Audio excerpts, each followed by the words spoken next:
Hi everyone, welcome back to my channel Miles to Chill and this is episode 3 of the Jyotirling series. Last episode में आपने देखा होगा कि हम Trimbakeshwar temple से निकल के घृष्णेश्वर टेम्पल जा रहे थे। इस एपिसोड में हम घृष्णेश्वर टेम्पल को कवर करेंगे और उसके पास में जो एलोरा केव्स हैं उनको भी थोड़ा बहुत कवर करेंगे। बट उससे पहले मैं आपको हमेशा की तरह स्टोरी बताऊंगी घृष्णेश्वर टेम्पल से रिलेटेड। कहा यह जाता है कि वहाँ पर घृष्णेश्वर टेम्पल जहाँ है औरंगाबाद के पास वेलूर विलेज है, वहाँ पर है।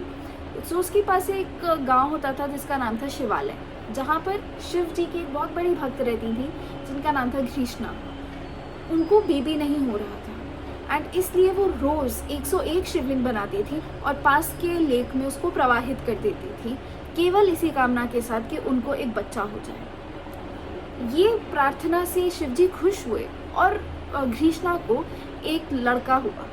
बट उसकी जो बहन थी वो भी चाइल्डलेस थी, उनके भी कोई बच्चा नहीं था। वो इतनी जेलस हो गई इस बात से कि उन्होंने उनके बच्चे को, घृष्णा के बच्चे को उसी लेक में फेंक दिया और वो मर गया। बट इसके बावजूद घृष्णा ने हार नहीं मानी, उन्होंने अपनी तपस्या कंटिन्यू रखी। उन्होंने 101 लिंग रोज बनाकर और प्रवाहित करती रही वो लेक में। ये तपस्या देखकर शिवजी बहुत खुश हुए और एक दिन जब घृष्णा जा रही थी लेक के पास, उन्होंने अपने बच्चे को उसके पास में देखा, लेक के पास, और वो एकदम टूट गई और उन्होंने बहुत मिन्नतें करी, बहुत प्रार्थना करी कि शिव जी से कि वो दे दें, उनका बच्चे को लौटा दें, वापस ले आए, लाइफ बैक टू लाइफ ले आए उनको। तो इससे खुश होकर, उनकी प्रार्थना से खुश होकर, उनकी लगन को देखकर शिव जी ने उनके बच्चे को वापस जिंदा कर दिया और उनको उनका बच्चा वापस मिल गया और इसी के साथ उन्होंने अपनी बहन को भी माफ़ कर दिया था। ये स्टोरी जो थी ये रिलेटेड है घृष्णेश्वर टेम्पल से। ये करने के बाद शिव जी वहाँ खुद भी स्थापित हो गया in the form of a Jyotirlinga. This was my research. If you have any other stories, आपके पास कोई और स्टोरी है घृष्णेश्वर टेम्पल से रिलेटेड, प्लीज़ कमेंट में हमें ज़रूर बताइएगा। And enjoy the vlog, and if you like it, please like, share, comment and subscribe. Share it with your friends और हमें और recommendations देते रहेगा कि हम और कैसे improve करें या हम और कहाँ जा सकते हैं, कौन सी जगह कवर करें आपके लिए। हम घृष्णेश्वर की पार्किंग में पहुँच चुके हैं। यहाँ हमने गाड़ी पार्क कर दी है और अभी आपको अभिषेक करना है, अभिषेक करना है। नहीं, मेरी बात भी सुनो। हम अंदर जा रहे हैं जलाभिषेक करने, क्योंकि यहाँ कोई डायरेक्ट दर्शन ऐसे नहीं होता, केवल जलाभिषेक के थ्रू होता है और उसमें जो मेल्स आ रहे होते हैं उनको अपने ऊपर के वस्त्र उतार के आना होता है। यहाँ फ़ोन पे भी काफ़ी रिस्ट्रिक्शन है तो मैं रिकॉर्ड नहीं कर पाऊँगी, बाहर आके बताती हूँ। गाइस, हम 10:30 बजे पहुँचे थे घृष्णेश्वर टेम्पल एंड हम अराउंड 11:25 तक बाहर आ गए थे दर्शन करके। यहाँ पर थोड़ा डिफरेंट सिस्टम है, जैसे भीमाशंकर और त्र्यंबकेश्वर में प्रॉपर ऑनलाइन पासेस मिल रहे थे जो हम लोग लेकर दर्शन करने गए थे, तत्काल वाले। बट यहाँ पर ऐसा कुछ भी नहीं है। यहाँ पर आपको लोग मिलेंगे ऐसे इन जनरल, जैसे ही आप अंदर जाएंगे और वो बोलेंगे कि वो डायरेक्ट दर्शन करवा सकते हैं आपको। हम भी उन्हीं के थ्रू गए थे क्योंकि लाइन काफ़ी लंबी थी, भीड़ काफ़ी थी और 3 घंटा तो मिनिमम लगता ही लगता वहाँ पर। हमने उनको दिए 1000 रुपये प्लस, क्योंकि वो डायरेक्ट दर्शन करवा रहे थे तो उन्होंने जलाभिषेक का पर्ची कटवाई उसके लिए हमको देने पड़े 1100 रुपीज़। इतना देकर हम अंदर गए, प्रॉपर स्पर्श दर्शन हुए हमको और मतलब दर्शन तो बहुत अच्छे हुए और बहुत कम टाइम में डायरेक्टली हो गए। वहाँ पर अंदर फ़ोन ले जाना अलाउड नहीं है। हम एक ही फ़ोन जा सकते हैं जब आप डायरेक्ट दर्शन के लिए जाते हैं। तो हम 3 लोग थे, मैं अपना फ़ोन ले गई थी बट ऑब्वियसली वहाँ वीडियोग्राफी या कुछ भी नहीं कर सकते थे। एक फ़ोटो हमने बाहर की खींची है केवल, वो अभी मैं आपको दिखाती हूँ। बाकी फ़ोन ले जाना बिल्कुल भी अलाउड नहीं है, ना बाहर ना अंदर, ले जाना ही नहीं अलाउड। अब हम घृष्णेश्वर से निकल के आ गए हैं एलोरा। गाड़ी कहाँ पार्क करें?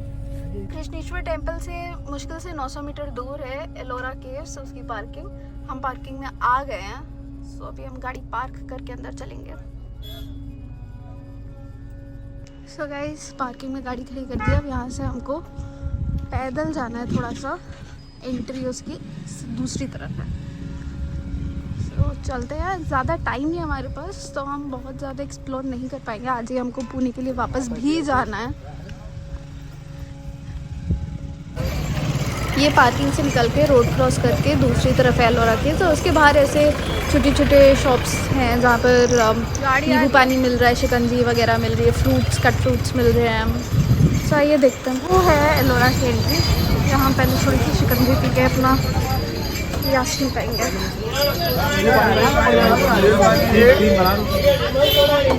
कितने का? सोडा वाला 3 बनाओ। ये एंट्री के बाहर छोटी छोटी दुकानें लगा हुए खाने पीने की, छोटी छोटी मोटी चीज़ें। यहाँ से हम एंट्री ले रहे हैं। पानी की बोतल भी बेच रहे हैं यहाँ पर लोग, बिकॉज यहाँ पर लोग बोल रहे हैं कि 3 किलोमीटर लंबी है पूरी एलोरा केव्स, तो अगर सब कुछ घूमना है तो 3 किलोमीटर आपको वॉक करना पड़ेगा। तो अच्छा, पानी की बोतल स्टार्टिंग में ही बेच रहे हैं। हम इतना ज़्यादा तो नहीं घूम सकते, इतना टाइम नहीं है हमारे पास अभी। 2 मेन केव्स में जाना है हमको, एक तो बुद्धा केव्स और एक कैलाश टेम्पल वाली केव। सो अंदर चलते दिखाता है। टिकट आपको QR कोड एक बाहर लगा हुआ है, उसे स्कैन करके मिल जाएगा। और ये अंदर घुसने के लिए लाइन लगी हुई है टिकट दिखाने के लिए, बट जल्दी जल्दी मूव हो रही है, सो ज़्यादा टाइम यहाँ नहीं लग रहा। हम अंदर आ गए हैं और सबसे पहले ही जो केव दिख रही है हमको वो कैलाश टेम्पल है। सो हम वहीं जा रहे हैं सबसे पहले। और यहाँ काफ़ी सुंदर बना रखा है, थोड़ा गार्डन वगैरह भी है बीच बीच में, अच्छा लग रहा है। एंटर करते ही सबसे पहला जो है केव क्या टेम्पल है, कैलाश टेम्पल। सामने आप देख सकते हैं, यहीं जाना है हमें सबसे पहले। हम आ गए हैं, ये कैलाश टेम्पल है। तो इसका जो मेन बात है कि एक ही पत्थर है जिसको तराशा गया है, एंड वो भी ऊपर से नीचे तक। मतलब जनरली जो भी स्ट्रक्चर बनता है वो नीचे से शुरू होकर ऊपर तक जाता है, बट ये स्ट्रक्चर ऐसा है कि जो ऊपर से शुरू होकर नीचे तक है, और एक ही रॉक है ये जिसको ऐसे कार्व करा है। बहुत ही सुंदर है, देखिए कितनी अच्छी नक्काशियाँ हैं। ये मंदिर भी चलता है।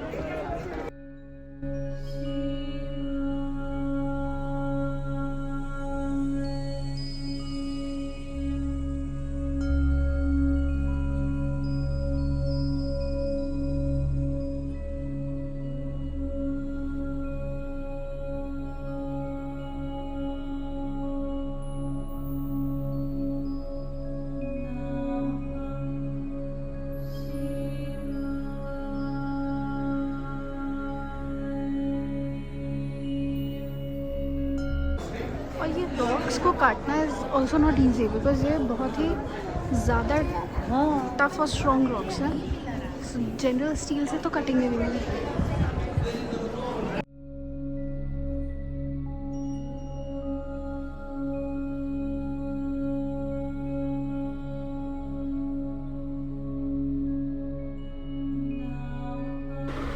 टेम्पल के अंदर आए हैं हम, और ये देखिए कितना बड़ा शिवलिंग है अंदर, और पूरी जगह पर यहाँ पिलर्स पे, ऊपर सीलिंग पे, हर जगह नक्काशियाँ हैं। बहुत ही सुंदर बनाया है ये।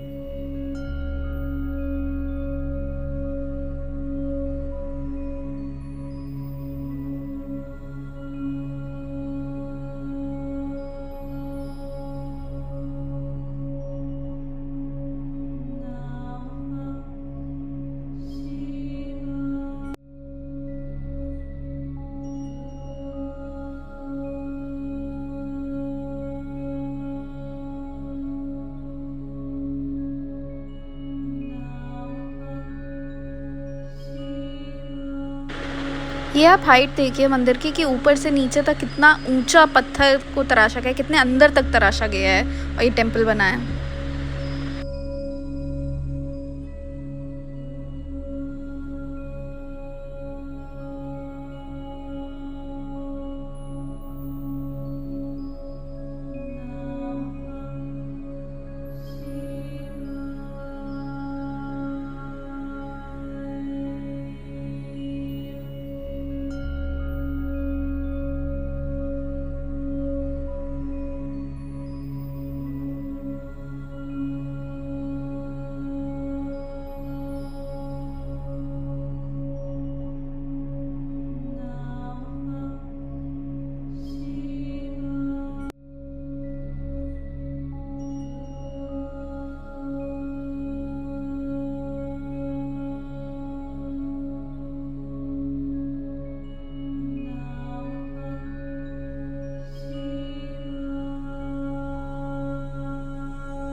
अब हम जा रहे हैं दूसरे केव्स में। 335 मीटर। केव 14 में आ गए हम, जिसका नाम है रावण की खाई।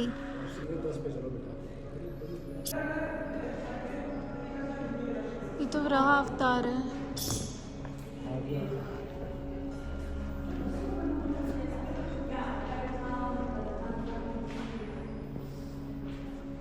बाकी ऐसा कुछ प्रोमिनेंटली समझ नहीं आ रहा क्या है। हाँ। कहाँ है? आगे। अच्छा वो है विष्णु जी और लक्ष्मी जी। ये है ये विष्णु जी, लक्ष्मी जी। ये कुबेर जी है। कुबेर जी है ये। वो रेहा अवतार है।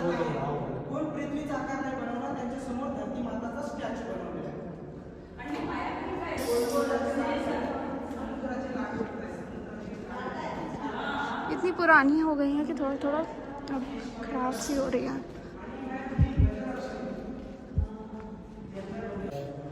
हाँ ये तलवार है, ये चेहरा है, बट चेहरा तो आ गया। कोई फाइटर है विष्णु जी काली माँ। ये माता जी नहीं है। वो देखो बोल गए मुंडी हाथ में है। नहीं भाई। हाँ हाँ हाँ हाँ, वो मुंडी भी है, हाथ में तलवार भी है, काली माँ है। काली माँ है, आदमी की मुंडी है वो। हाँ काट डाली।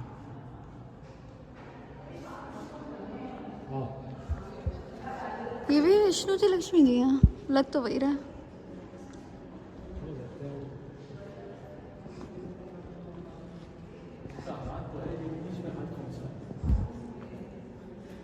चार हाथ हैं। विष्णु जी हैं।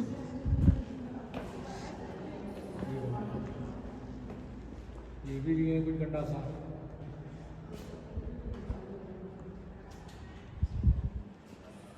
ये टूटा क्या चीज है? ये सो जैसी। वही कुछ चीजें टूट गई तो समझ नहीं आ रहा इसलिए। ये बहुत विशाल है, इसका मुंह देखो। हाँ वही भूत जैसा मुँह है। शिव जी तो नहीं है। नहीं शिव जी तो नहीं है। ये यही तो नहीं है डांसिंग नटराज, उस त्रिशूल हो। यही है, क्योंकि हाथ की मुद्रा देखो ये ऐसे है ना, ये जो। हाँ ये नटराज है, और वो त्रिशूल है जो ऊपर से टूट गया, वो डमरू का पार्ट दिख रहा है। हाँ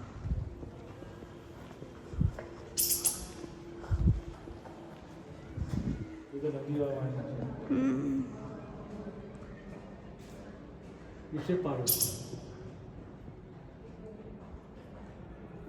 आओ गिलहरी, तुम तो तब भी थी जगह बन रहा था।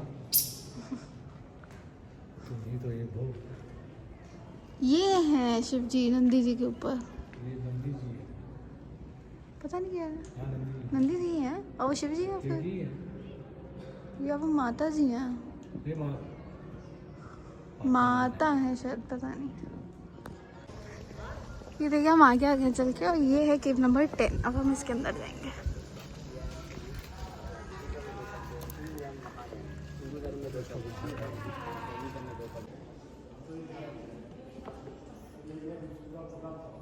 बहुत इसी का अंदर ही है ना।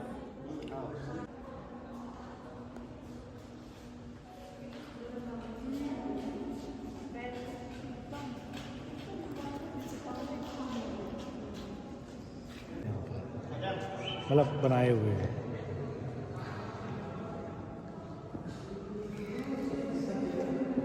लेकिन ये बहुत अच्छा बनाया है। बहुत अच्छा बना है ये। बहुत सुंदर। हाई लाउड बताया। ऊपर पूरा छोटा छोटा पूरा हाँ सब पूरी बनी हुई। हाँ उधर वो दिया भी कि वहाँ से लाइट आएगी। उधर दिया है कि वहाँ से लाइट आएगी सीधा। एक मिनट, वो जो टॉप दिया वो शायद दिए जलने में कहा क्या देखने से मे बी। इसमें एक फ्लोर ऊपर भी है, हम उधर नहीं गए, हम नीचे से ही हमने देख के आ गए।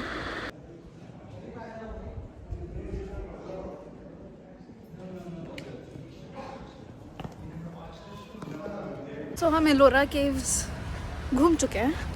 हम 3 से 4 केव्स में गए थे। टोटल यहाँ 34 केव्स हैं, स्प्रेड इन 3 किलोमीटर्स। तो हम सब में तो नहीं जा पाए थे, इतना टाइम नहीं था हमारे पास। बट जो मेन केव्स जो हमें देखनी थी, एक तो कैलाश टेम्पल वो देखा हमने, और जो बुद्धा केव थी वो भी देख ली, बहुत ही सुंदर थी वो केव। और साथ में एक और केव देखी थी जो हमें बीच में पड़ी थी, केव 14। सो अब हम जा रहे हैं अपनी गाड़ी में जो पार्कड है यहाँ, और फिर हम निकलेंगे अब पुणे के लिए। गाइस पुणे अभी हमारा जो घर है दैट इज़ अराउंड 68-70 किलोमीटर्स। हम एक जगह रुके खाना खाने के लिए, जिसका नाम है जीवन द वर्ल्ड ऑफ वेज।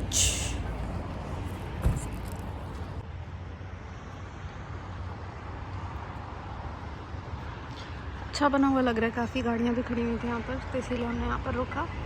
और व्यू भी काफ़ी अच्छा है यहाँ से। अंदर आके बैठ चुके हैं और हमने ऑर्डर भी दे दिया है खाने का इस समय। अच्छा एम्बियंस है जगह का, सुंदर बनी हुई है काफ़ी, और यहाँ से व्यू भी काफ़ी सही आ रहा है बाहर का। हम पुणे पहुंचने वाले हैं और इसी के साथ हम इस व्लॉग को यहाँ एंड करते हैं एंड हमारे एपिसोड 3 ऑफ ज्योतिर्लिंग सीरीज़ ख़त्म होता है। अब इसके आगे के एपिसोड्स तब आएंगे जब हम बाकी ज्योतिर्लिंग भी विजिट करेंगे, लेकिन उसके पहले एक और ट्रिप हमारी प्लान्ड है which is very different, and उसके व्लॉग्स बहुत जल्दी आने वाले हैं। So stay tuned and you are going to enjoy that as well.